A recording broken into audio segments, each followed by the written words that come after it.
Good evening, everyone. I'm Sailata, working as a degree lecturer in chemistry at TTWRDC Men's Sangareddy. Today, I'm going to discuss about bioinorganic chemistry, which is very important for the degree students who are preparing for the MSc entrance examinations. And bioinorganic chemistry is a meeting point of inorganic chemistry and biology.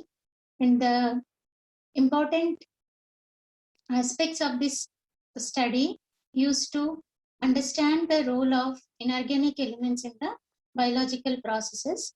These biological processes may be digestion of our food, excretion of our food, and also respiration and conversion of the food we take into energy, and also the reproduction of the cell. And all these are called as biological processes. In the chemical species which are involved in the biological process are called biomolecules. Biomolecules are nothing but amino acids, proteins, and DNA units. And biochemistry is a meeting point of various fields, as you can see in this particular slide. And it is a highly interdisciplinary subject. Main objectives of this study is to understand the role of naturally occurring inorganic elements such as sodium, potassium, calcium, and magnesium, which are present in the biological systems. And also to understand the structure and function of metalloproteins such as hemoglobin, myoglobin, and the role of metal ions, that is iron, present in, and use of inorganic molecules as probes and drugs. For example, cisplatin, adenosine as pharmaceuticals, and cardiolite. In the cardiolite, technetium is the metal used, and gadolinium as imaging agents. So cisplatin is a platinum-based complex. The structure of cisplatin is square planar in nature. In this, two ammonia molecules are oriented in the same side, and the platinum oxidation state of this platinum is +2, and the hybridization of this complex is dsp2, and it is square planar geometry. So this particular complex is used as a anti-cancer drug in treating the cancer patients. Adenosine is the gold-based complex, and it is used to treat the rheumatoid arthritis. So this is the disease. To treat this disease, this adenosine is used, and gadolinium is the metal which is involved in the MRI scans. It is used as the imaging agents in the MRI scans.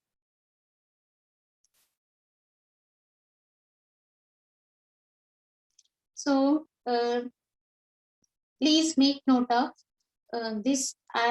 In this particular lecture, I will concentrate on the role of naturally occurring inorganic elements and structure of myoglobin and hemoglobin.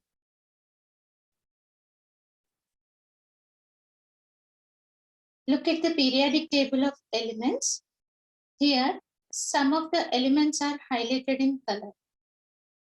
The yellow colored elements are bulk biological elements which are needed in large quantities, and the green color ones such as vanadium, chromium, manganese, iron, cobalt, nickel, copper, zinc, molybdenum, these are needed in trace amounts, that means small amounts. And these elements are also essential for the bacteria, plants, and animals, including humans. And brown color elements are also essential elements for some species, such as plants, bacteria, some other kind of species. And we have 118 elements present in the periodic table, but the nature is selecting only a few certain elements to have a composition in the biological systems. So how the nature is selecting these particular elements only? Why not other elements? This may be the question. So I will discuss these concepts in my lecture. So this particular slide gives you the composition of elements present in the earth crust, seawater, and human body. So see here, which element is present in the earth crust is the oxygen. So oxygen is the first most abundant element in the earth crust, and second is the silicon, and third is the aluminum. So it is very important. They'll ask you in the competitive exam. So which is the first most abundant element in the earth crust, and which one is the second most abundant? And if you have a look at the composition of elements in the human body, see, silicon is, even though the silicon is present abundantly in the earth crust, and it is absent in the human body, and it is non-essential element for our human body. So why? Because the silicon and aluminum hydroxides, these hydroxides are insoluble in nature, insoluble under physiological conditions. So hydroxides of silicon and aluminum are insoluble. So these insolubility of the silicon and aluminum makes the non-essential criteria for the human body. And if you observe carefully, the composition of elements in the seawater and the composition of elements in the human body looks the same, almost the same. So this suggests that most of our evolution is from the seawater only.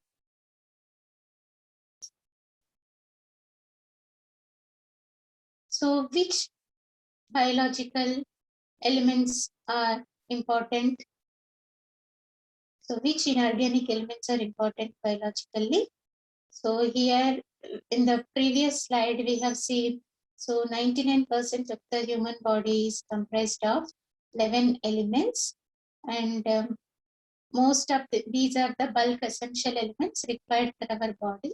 And phosphorus exists in the body as phosphate group, and sulfur as sulfate group, and chlorine as chloride ion, and bulk metal nutrients, the sodium, potassium, magnesium, and calcium, they exist as a ions in their ionic form, Na plus ions, K plus ion, magnesium 2 plus ion, calcium 2 plus ions. They present across the cell membrane. And these are the essential trace elements. That means they required in a small quantity.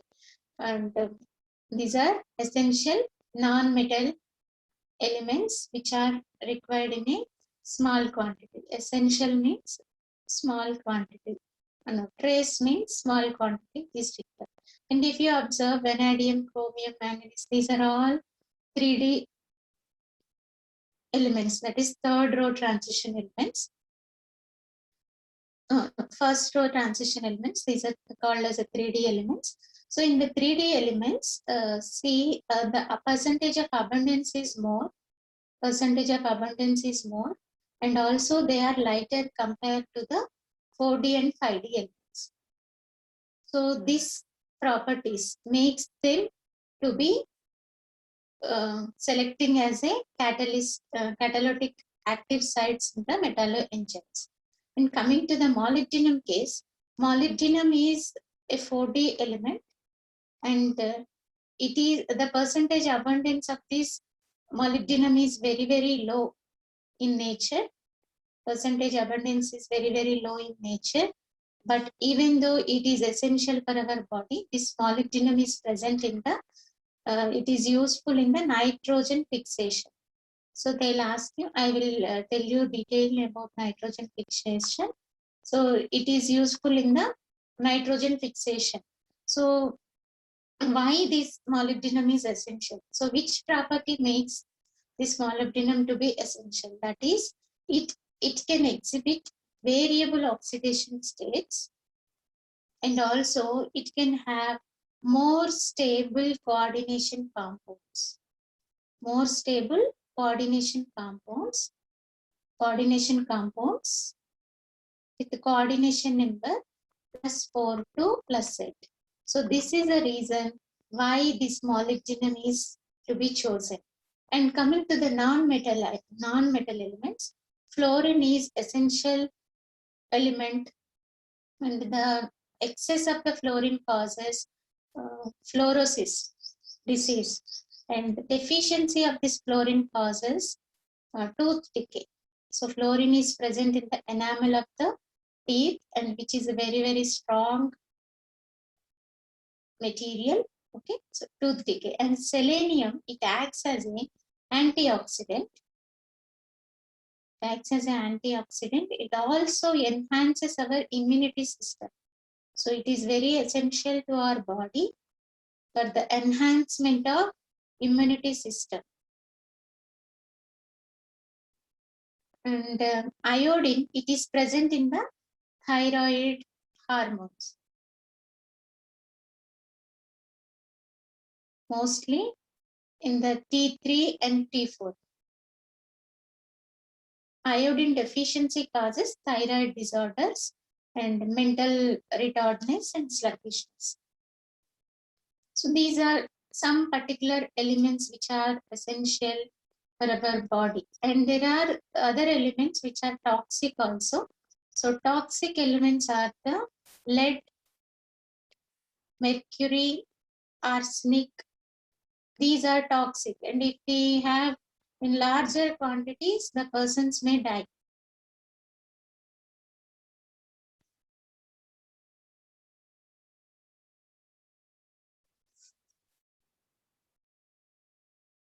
So the question is now only why these certain elements are being selected for the in the composition of the human body. So maybe based on their abundance, that is maybe based on availability in the earth crust or in the ocean, based on their basic fitness, that is based on the size, based on the efficiency, that means catalytic efficiency of those metal enzymes, and evolutionary adoption and solubility under physiological conditions. That complexes should be soluble in the blood. Otherwise, those complexes are ruled out. So under the solubility criteria only, silicon and aluminum hydroxides, they are insoluble. That's why our human body does not require these metals, these elements. Okay, so now we'll move on to the what important role these metal ions play in the biological systems.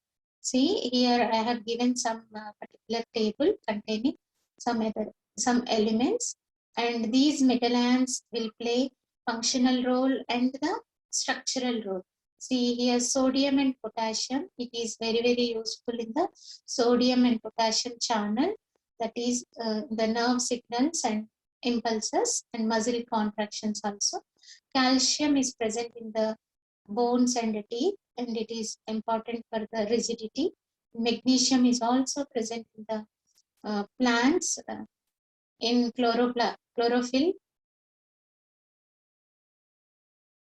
and electron transfer agent. So electrons are transferred from one part to other part of the system by cytochromes. So in the cytochromes, iron is present. So iron is very needed for our body. So we have to maintain the optimum concentrations of the iron. Otherwise, we will get a diseases. So metalloenzymes, that is zinc. So zinc very important. Zinc is present in two enzymes. Those are particular importantly I am speaking. So carbonic anhydrase and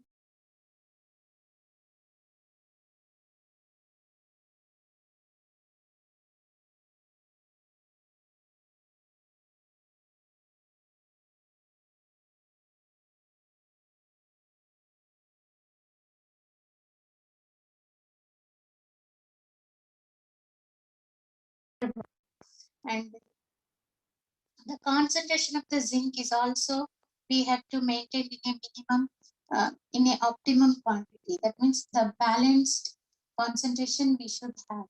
So oxygen carriers and storages like such as iron and copper, the elements present in the oxygen carriers and storage are iron. For example, hemoglobin, myoglobin, in these iron is present, and hemocyanin, in the hemocyanin copper is present. So hemocyanin is the oxygen carrying protein in the molluscas and snails. So their color of the blood will be in blue color. So blue-blooded animals will have copper as the oxygen carrier protein, and that carrier protein is called hemocyanin. And vitamin B12, it is very, very essential for our body. And this, in the vitamin B12, cobalt is present, and as an oxidation state of cobalt will be cobalt 2 plus. So this particular slide is very, very important for the examination purpose. See, they'll give you match the following type questions. So like they'll give you the metal atoms, that is active sites, and metalloenzyme. So we have to match in which metalloenzyme, which element is the active site. So for example, carbonic anhydrase. So that is zinc in 2 plus oxidation state. Carboxypeptidase, that is also zinc. Like this, they will ask in the examination. So prepare well, and you have to make one tabular column, and so many enzymes are there, but I am discussing only particularly for your exams purpose. And now we'll see importance of magnesium. So magnesium, as I have told, magnesium is present in the chlorophyll, and chlorophyll is the sole responsible for the process of photosynthesis, and it also activates the many enzymes as cofactor. So it is plays an important role in the breaking of glucose and fat molecules, and it also plays an important role in the conversion of energy, that is ATP, that is adenosine triphosphate. This is called as a fundamental unit of energy in the human body, and it also protects our human DNA and stabilizes the human DNA, and it is also helpful to maintain the electrolytic balance in the human body. And coming to the biological importance of calcium. So calcium is mainly found in bones and teeth as appetite and fluoroappetite, and it is helps in the blood clotting. Deficiency of this calcium increases the blood clotting time, and also it also supports the muscle contraction. Now I am moving my hand here and there because of the support of these calcium only, presence of calcium only, and these deficiency of this metal ion causes the disorder of the nerves, and it is also helpful for the growth of plants. Excess of calcium ions also forms the stones in the body. So now we'll move on to the biological importance of the zinc. Listen carefully. So zinc is element with atomic number 30, and it has stable electronic configuration, that is argon 4s2 3d10. So here see here the almost d orbital are filled, and in the carbonic anhydrase metalloenzyme, why particularly this zinc metal ion is selected?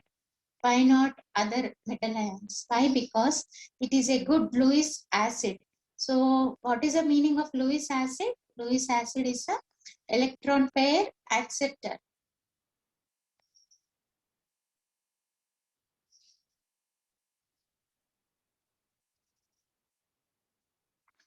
Okay, and it can have only one stable oxidation state, that is zinc 2 plus, with the configuration, outermost configuration is 3d10, and it has 0 crystal field stabilization energy.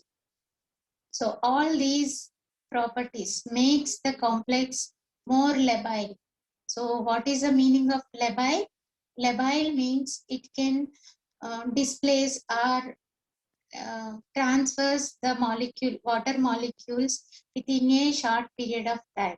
So kinetically labile complexes are those complexes in which ligand displacement takes place in a short period of time. And it also favors the tetrahedral geometry. See, this carbonic anhydrous is the responsible for the conversion of carbon dioxide into bicarbonate and H plus. And this is enzyme, the carbonic anhydrous enzyme is involved in this reaction. So particularly zinc metal atom. So without the presence of zinc, the activity of these metal ion is inactive. And see the structure of this carbonic anhydrous, zinc to the zinc metal ion, and 3 nitrogens are coordinated, and these nitrogens are from the histidine amino acids, and this 4th site is coordinated with the hydroxide ligand, and this is a structure, and a tetrahedral structure it is there, and Zn is in +2 oxidation state, that is sp3 hybridization. So very important, they'll ask you in the examination which metal ion is present in the carbonic anhydrous. So we need to take zinc supplements. So nowadays, to improve our immunity systems, doctors are writing zinc tablets.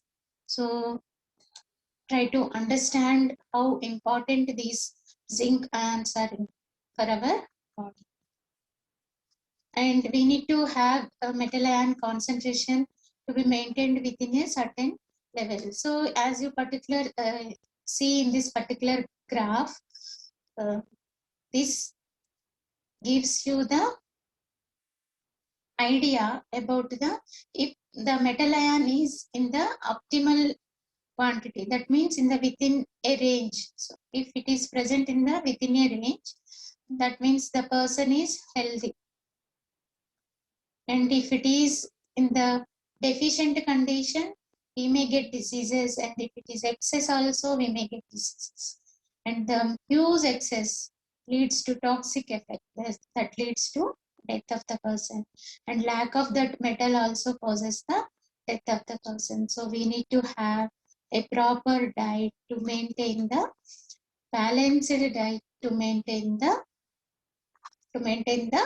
metal ion concentration in a particular range.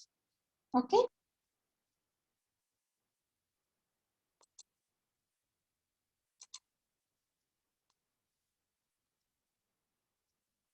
So here I am showing the symptoms of elemental deficiency in the humans. So in the elements and their deficiency disorders. So if we have deficiency of iron, we'll get anemia. As all of you are familiar with these disease, anemia, because of this anemia, oxygen supply to all organisms will get, oxygen supply will be low and we may get death also. And copper deficiency causes Wilson's disease. Wilson's disease, it affects on the liver, and also Menkes disease. Remember the names also, they'll ask you in the exams. And iodine, it causes goiter. So deficiency of particular ion causes which disease. So make one particular table of this kind and write element and the disease caused, because these are frequently asked in the examinations.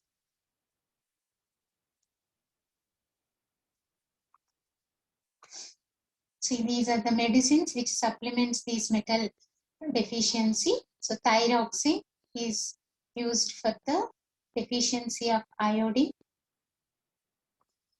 These are the effects. which we may get with the metal deficiency in the human body. See the goiter, which is caused by the deficiency of iodine, and tooth decay, which is caused by the deficiency of fluorine, and joint pains are caused by the deficiency of calcium and magnesium. See anemia patient. And now the question is how the elements are coming inside the cell. So there may be two processes, that is passive diffusion and active transport. I'll explain clearly what is passive diffusion and active ion transport.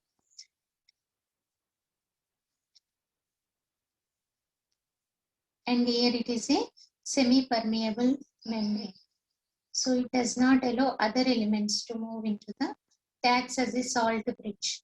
And the movement of elements or molecules or ions from high concentration to low concentration, it is a spontaneous process.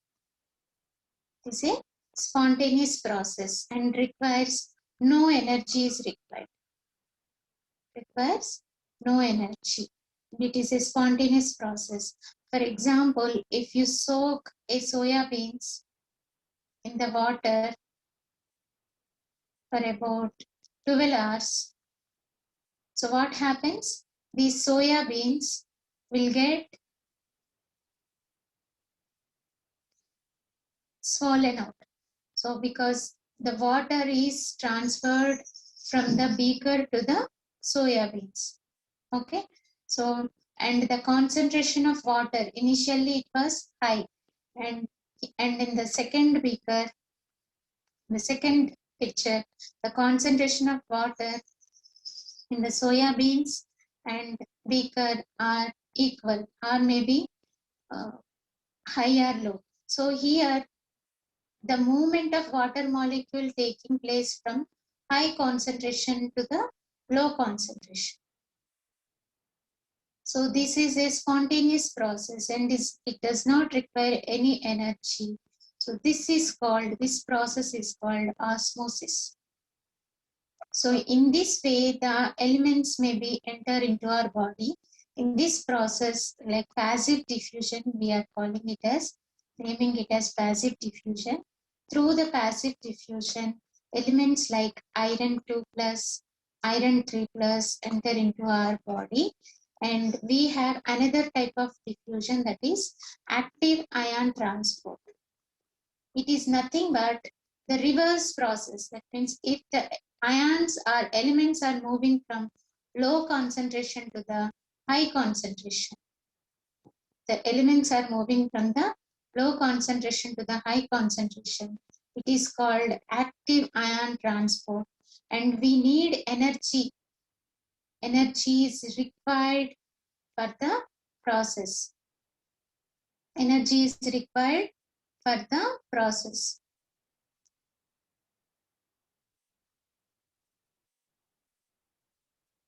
So this, if you see this sodium potassium pump, it is a active transport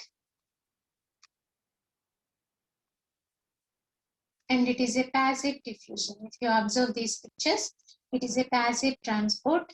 Molecules or elements or ions are moving from the high concentration to the low concentration, and it is a spontaneous process. And here the elements are moving from low to high. So this is called the active transport. This active transport is involved in the sodium and potassium pump.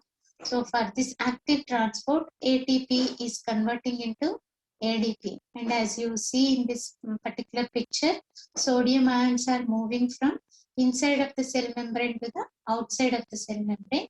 And potassium ions are moving from outside of the cell membrane to the inside of the cell membrane. So these are some differences between passive transport and active transport.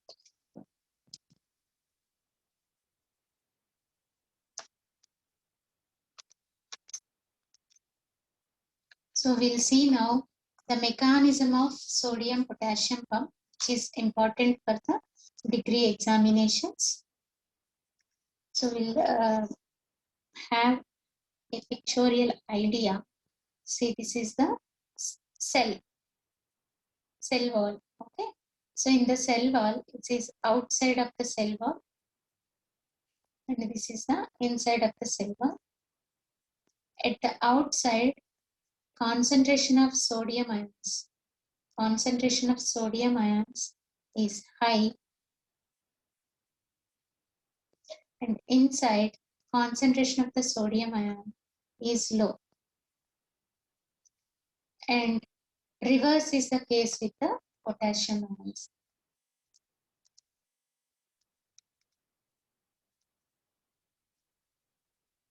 So in the sodium potassium pump, sodium ions are moving from low concentration to the high concentration. That is from inside of the cell to the outside of the cell. And potassium ions are moving from low concentration to the high concentration. That is from outside of the cell to the inside of the cell with the help of a protein named as ATPase. So with the help of this protein ATPase, so sodium and potassium ions are moving across the cell membrane. So if you observe these pictures carefully, so first 3 sodium ions are sitting at the binding sites of the protein, and conversion of energy, that is ATP to ADP, releases inorganic phosphate. This inorganic phosphate makes the conformational changes in the structure of this protein. And if you observe in the second diagram, protein is opened inside of the cell membrane, and in the third diagram, that protein is opened outside of the cell membrane. So because of the presence of these inorganic phosphate, this makes the conformational changes in the protein, and sodium ions are transferred to the outside of the cell membrane. At the same time, 2 potassium ions enters the protein and sits at the binding sites. So what is happening then again, loss of this phosphate group or release of this phosphate group makes the again conformational changes. So from 4 and 5, see the protein is opened outside in the 4th diagram. In the 5th diagram, the protein is opened inside. And these conformational changes are causing because of the phosphorylation of these ATP molecules. See again, these potassium ions are released inside of the cell membrane. And again, picture 1 continues. So this is a catalytic cycle, and catalytic cycle is involved in this. So in this diagram, if you see, 3 sodium ions are moving from inside of the cell to the outside of the cell, and 2 potassium ions are moving from outside of the cell to the inside of the cell. So this creates a potential gradient. So this creates excess positive charge at the outside of the cell and excess negative charge at the inside of the cell, and thereby it causes electrical potential. This electrical potential is responsible for the nerve signals. This is responsible for the nerve signals in the animal. So we are sometimes we'll feel happy, sometimes we'll feel very sad, and sometimes we'll feel very angry. All these expressions are because of the nerve signals. So why these nerve signals are happening? Because of the sodium and potassium pump. So it's very, very important to note the mechanism and function of the sodium and potassium pump. And also the sodium and potassium pump will helpful in maintaining the volume of the cell. So the cell is, if think it is in the round shape, the volume of the cell is maintained because of this sodium and potassium. So this is very, very useful, and now you understand the role and importance of the sodium and potassium ions in our body. So this is the reaction is involved in the sodium and potassium. So here see 3 sodium ions are moving from inside to the outside of the cell membrane, and 2 potassium ions are moving from outside to the inside at the cost of ATP.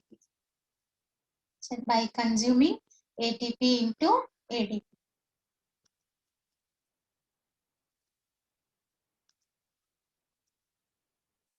Now I will take my joyride to present the 2 most important biological reactions. Those are photosynthesis and respiration. So what is happening exactly in the photosynthesis? In the photosynthesis process, plant uses carbon dioxide and water with the help of sunlight in the presence of chlorophyll and converts it into glucose, that is C6H12O6. And 6 oxygen molecules are released. See, if you observe this glucose we are taking as a food material, and oxygen we are inhaling every second.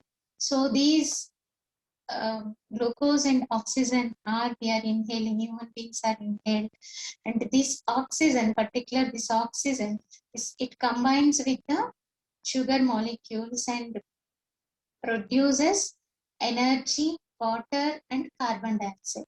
This carbon dioxide through blood it is exhaled, and this exhaled carbon dioxide again utilized by the plant for the process of photosynthesis.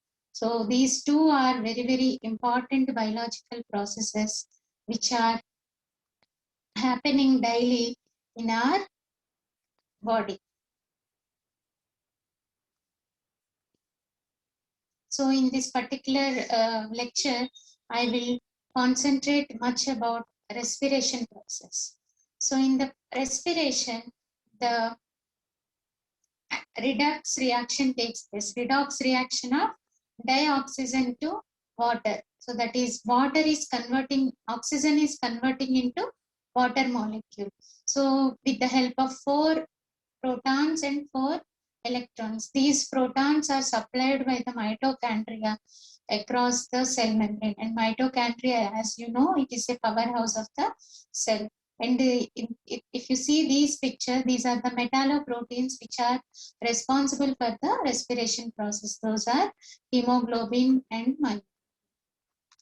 And if this is a redox reaction of the oxygen conversion into water, and oxygen is and as you see there are intermediate species such as superoxide, hydrogen peroxide, hydroxyl radical in the conversion of oxygen to water, and these are called as reactive oxygen species, ROS, and which are very harmful for our human body, and they creates aging and age related diseases.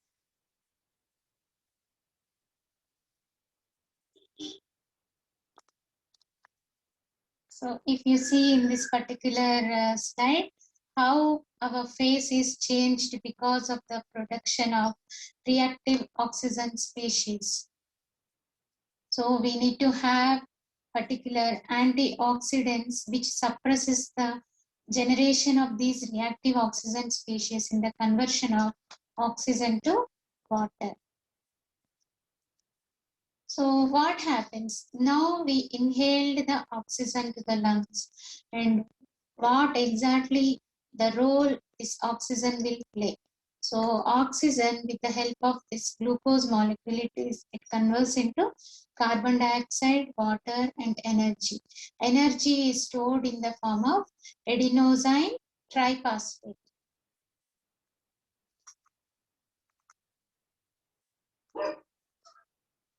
If you see, there are 3 phosphate groups linked in the adenosine triphosphate, and it is a ribose sugar. And this ATP, adenosine triphosphate, is called the universal energy storage, universal energy reservoir, we call it as like ATM. So whenever we need money, we'll take from the ATM. So similarly, if whenever we require energy, this ATP is converting into ADP and we are consuming our energy. Now I'm speaking, I'm writing, and I'm teaching by converting my ATP molecules into ADP. So this is a process involving in the in our bodies. So what is the role of this oxygen? So oxygen is helping glucose molecule to converting into energy. So if we observe this conversion of glucose into ATP without oxygen, that reaction is very, very slow. And in the presence of oxygen, it is 18 times faster. And if you see the last reaction, that is ATP is converting into ADP, and it is a spontaneous process, and the Gibbs free energy for this reaction is 7.3 kilocalories per mole. So it indicates it is a spontaneous because Gibbs free energy is a negative value. So spontaneous reactions are those reactions in which we have negative Gibbs free energy. So what metallo ions are helpful for the oxygen storage and transport, particularly hemoglobin. So hemoglobin is present at the red blood corpuscles in the human body, and the main role of this hemoglobin is to transport oxygen from lungs to the tissues. So it transports the oxygen from lungs to tissues, and if you see the structure, it is a tetramer in nature. So it is not a monomer form, it is a tetramer in nature. And 4 heme units are surrounded by 4 globin proteins. So 4 globin proteins, they are of 2 kinds, alpha and beta. And alpha chain contains 141 amino acids, and beta chain contains 146 amino acids. This number is also important. They'll ask you in the exams, like true or false kind of questions they may ask. So alpha chain contains 141 and it is tetramer in nature. And what is the oxidation state of iron in this one? That is, iron is in +2 oxidation state. So if hemoglobin, it takes the 4 oxygen molecules and it is converting into oxygen, oxyhemoglobin, and it is a reversible process. And oxyhemoglobin has octahedral geometry. We'll discuss the structure of this one. So first we'll see the structure of heme unit.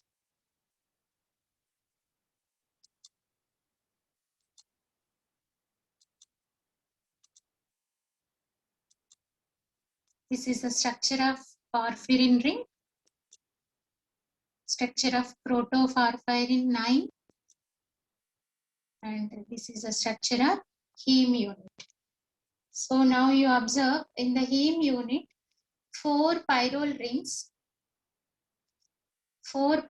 rings are connected through a CH bond. And if you observe carefully, it has conjugated double bond system. So all the bonds are conjugated in. Okay. And iron is bound by a 4 nitrogen atoms. 4 nitrogen atom. And in this particular slide, 2 are coordinated bonds and 2 are covalent bonds.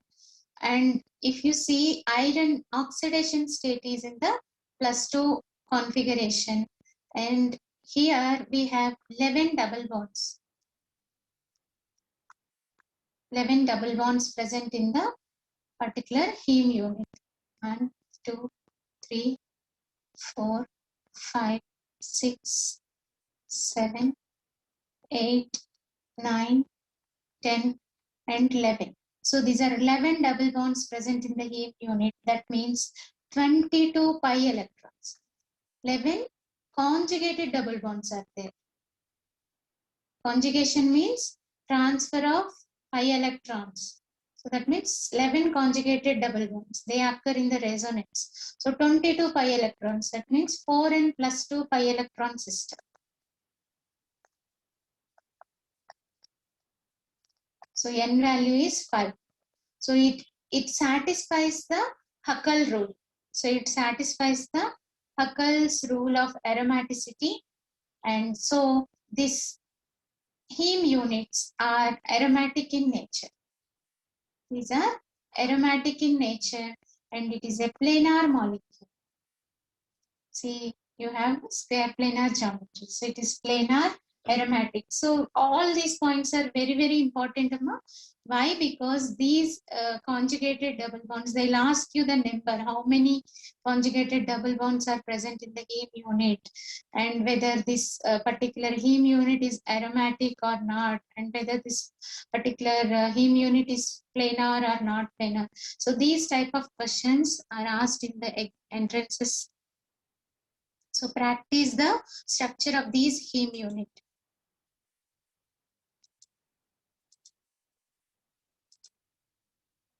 Now here I am showing the structure of oxy and deoxy. Structure of oxy and deoxy hemoglobin. See, in the deoxy hemoglobin, you have 5 coordinated. Iron is 5 coordinated. Iron is 5 coordinated. It has square pyramidal structure. It has square pyramidal structure. And in the oxyhemoglobin, iron is 6 coordinated. That is, oxygen is binding to the iron is binding to the dioxygen molecule, and it is a 6 coordinated molecule, and it has octahedral geometry. And iron is in high spin state. Iron plus 2 is in high spin state, and here iron is in plus 3 oxidation state, which is low spin state. So whenever this oxygen is binding this hemoglobin, there is a lot of conformational changes occur. See, iron is not at the plane of this porphyrin ring. It is below the plane of the porphyrin ring. It is below the plane of the porphyrin ring. But in the oxyhemoglobin, it is present at the plane of the porphyrin ring. So what is happening and why these type of conformational changes are occurring? See, if you see, iron is in plus 2 oxidation state. It is D6 electronic configuration and T2G low high spin, so T2G4 and Eg2. So the electrons are present at the Eg orbital. So Eg means dx square minus y square and dz square orbitals. So how the structure will be? Dx square minus y square orbital, d orbital is, the structure is like this. So here nitrogen atoms are present in the plane. The nitrogen atoms are also having lone pair of electrons, and electron density is present at the dx square minus y square and dz square orbitals. So these electron density causes the repulsions. Because of these repulsions, this iron atom is pulled downwards of the plane of the porphyrin ring, and size of the iron too in the high spin state is also high. So it is not fitting exactly the plane. So it is high spin state, it is high. So if you see, it's a square plane. So 4 nitrogen atoms are are present at the porphyrin ring. Iron is not able to fit in the cavity of those nitrogen atoms. So iron is pulled towards the plane of the porphyrin ring. Why? Because of the presence of electrons in the Eg orbital. And if you observe, this is iron is in plus 3 oxidation state. And here the configuration is T2G5, Ez0. So there is no electron in the Ez orbital. So this makes, and the size is also small. That means atomic radius size is also small. So this makes the molecule to fit exactly in the cavity of the porphyrin ring. You have to practice the structures. So, and see here, this is the proximal histidine. Proximal histidine. This is the imidazole group of the histidine. It is making hydrogen bond with the oxygen. So because this makes the dioxygen to bind to a heme in a angular fashion with an angle of 120 degrees. With an angle of 120 degrees.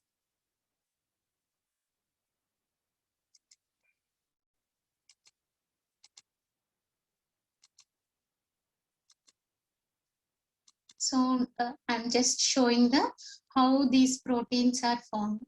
See, amino acids on hydrolysis makes the peptide bond. Amino acid, it is already known. The presence of amine group and carboxylic group is present, and the sequence of the amino acids are called proteins. And this is the quaternary structure of the protein.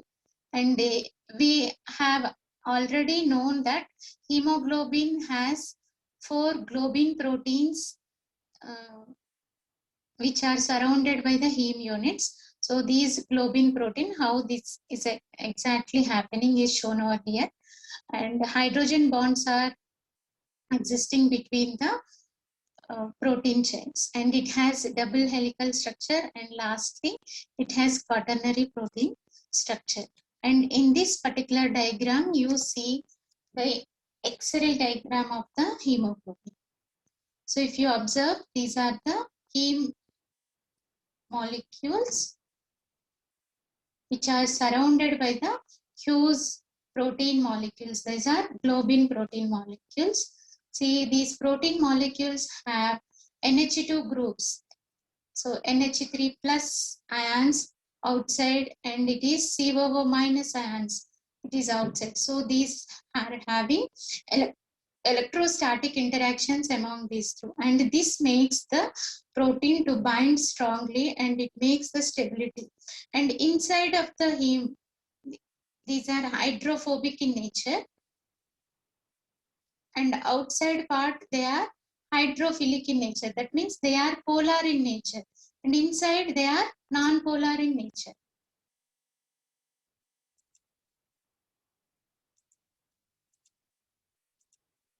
And here we have a structure of myoglobin. Myoglobin is a monomer. That means it has only one heme unit present and one protein that is surrounded by the heme unit. And this protein alpha helix, it has 153 amino acids, and this is the structure of heme unit. And it has 153 amino acids present in the protein chain. And myoglobin is present at the animal tissues. It is present at the tissue, and it is also called as a storehouse of oxygen. Storehouse of oxygen, and it transfers oxygen to the tissues and all organisms of the body. And myoglobin also exists in two forms, that is oxymyoglobin and deoxymyoglobin. Myoglobin is present at the animal tissues, and it has high affinity towards oxygen compared to the hemoglobin. So it has a high affinity. So it binds strongly with the oxygen, dioxygen molecule compared to the hemoglobin. So all these points are very, very important. So you need to have a short notes regarding the structure of hemoglobin and myoglobin. So these are the structures I have shown, as I have already discussed. This distal protein is having hydrogen bond with the oxygen atom. And now I will show the poisoning effect of the carbon monoxide. See, carbon monoxide is a pi acceptor ligand. Carbon monoxide is a pi acceptor ligand. So it is a strong field ligand. It can have high affinity than compared to the oxygen, dioxygen. So it is a weak field ligand, right? So what is happening? It comparing to carbon monoxide and oxygen, so it easily coordinated with the iron 2 plus rather than that of oxygen. So it forms stable complex with the iron 2 plus, that is heme. This complex is called carboxyhemoglobin, and if it is forming bond with the oxygen, it is called oxyhemoglobin. So carboxyhemoglobin is stable in nature. So but heme cannot distinguish between carbon monoxide and oxygen. But this distal histidine, this makes the it acts as a gatekeeper, and it is making the hemoglobin to differentiate between the carbon monoxide and oxygen. See how this is, how important role it is playing in the hemoglobin structure.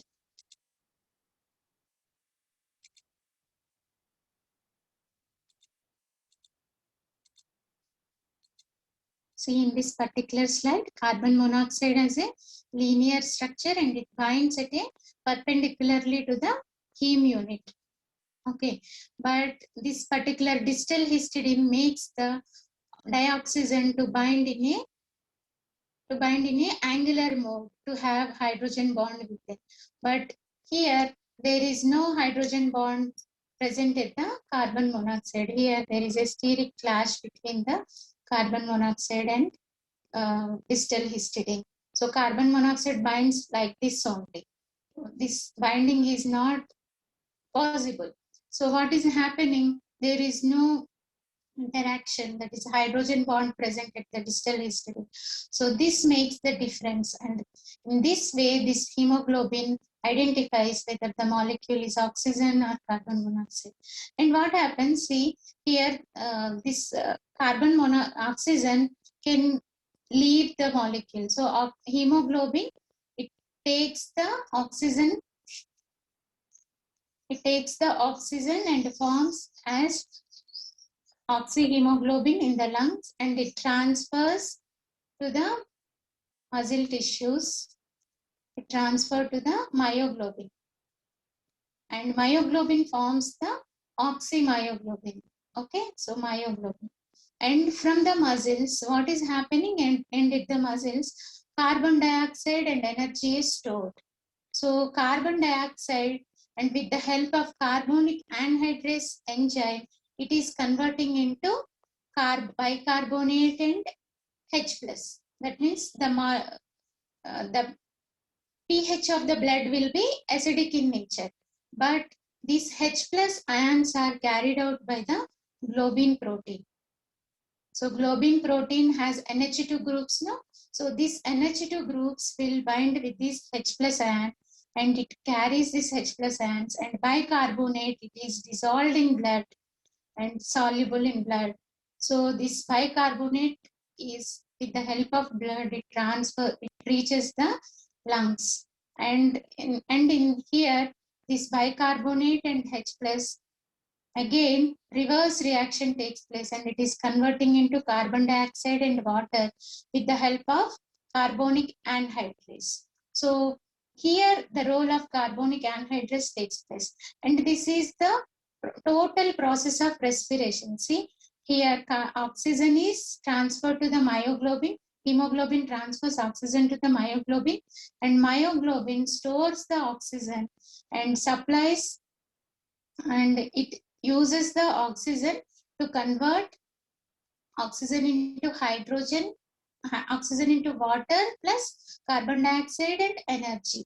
And this water and carbon dioxide together forms in this reaction, carbonic anhydrase acts as an enzyme, and it converts into bicarbonate and H plus ions. This makes the blood acidic, and these H plus acidic ions are carried out by the globin protein and this globin protein takes the H plus ions to the lungs, and also HCO3 minus, which is soluble in blood, is carried out through towards the lungs by the hemoglobin, and in this lungs, this again carbonic anhydrase acts as an enzyme and converts this into carbon dioxide and water, and this water is reabsorbed and carbon dioxide is exhaled from the body. So this is the whole process of respiration is taking place.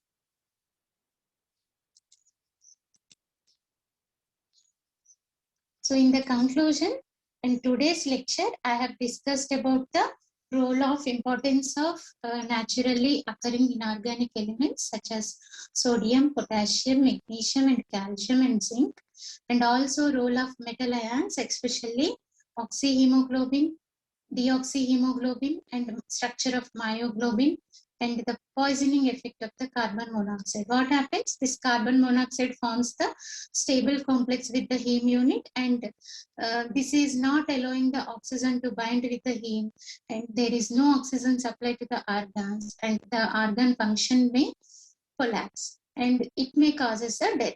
So these are all the things we have discussed in this lecture, and we'll move on to have the questions asked in the previous entrance examinations. See, here I have already discussed in the pyrrole system. It contains 4 pyrrole rings, and it is aromatic in nature, and it is a planar. It is a planar structure, and it obeys the 4n+2 electron system, and it contains 22 pi electrons. So A, C, D are correct. And coming to the second question, iron metal in oxyhemoglobin contain superoxide linkage. O2 minus is called superoxide. So it has iron in +3 oxidation state. That means D5. So D5, and it is oxyhemoglobin. So low spin bond. Low spin. So low spin, how the electrons are arranged in the T2G5? Easy 0. So correct option is D. So in this way, the questions will be asked, and very important topic for the entrance purposes also. And there are n number of questions. If you go to the previous examinations, and if you check, there are n number of questions covered in this chapter. So very easy also, easy to understand the topics also. And these are the references which I have taken. Thank you one and all for your patient listening, and thank you very much for giving me this opportunity. Stay home, stay safe, and have a proper diet and improve your immune system. Thank you one and all.